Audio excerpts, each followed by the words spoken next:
Humiliate చేశారంటే, body shaming చేశారు, పప్పు అన్నారు, అతని కళ్ళ ముందు తీసుకొచ్చి వాళ్ళ తల్లిని అవమానించారు, తండ్రిని తీసుకొచ్చి జైల్లో పెట్టారు. ఇన్ని జరిగినాయి. నిజంగా మహానుభావుడు, చిన్నోడు నాకన్నా, లేకపోతే చేతులు దండం పెట్టేదాన్ని. చిన్నోడు కాబట్టి ఆ పని చేయలేకపోతున్నాను, కానీ నేను కళ్ళతో చూశానమ్మా. ఎందుకు ఇవన్నీ ఏదో నా లీడర్స్ అని నేను చెప్పట్లేదు వాళ్ళ గురించి. ఇది బెస్ట్ ఎగ్జాంపుల్ మీలాంటి వాళ్ళందరికీ కూడా. అలాంటి సిచ్యువేషన్లో ఎవరైనా కూడా గివప్ ఇచ్చేస్తారు. నేనే ఇంకా ఏముంది, ఆయన ఒక సీఎంకి మనవడు, ఒక సీఎంకి కొడుకు, ఆల్రెడీ మంత్రి చేశారు. దగ్గర 3000 కిలోమీటర్లు ఒక్కడు నడవాల్సిన అవసరం లేదు.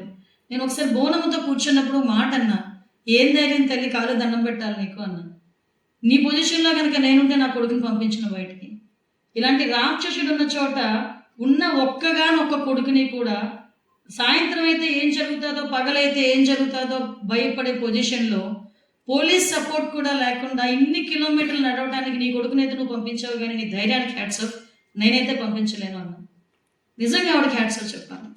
అదే మన పరిస్థితులు, మనం ఒకగానొక కొడుకుంటే మనం పంపిస్తామా? మీకు తెలియదు, నేను చూసాను.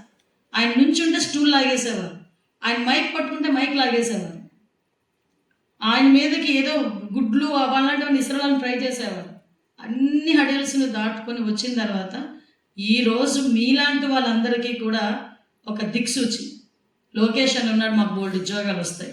Yes, quantum valley, Google, TCS ఇలాంటివే కాకుండా మొన్న రీసెంట్గా ఆంధ్రప్రదేశ్లో పెట్టుబడులు పెట్టినది చూసుకుంటే దేశంలోనే మొట్టమొదటి స్థానంలో ఆంధ్రప్రదేశ్ ఉంది.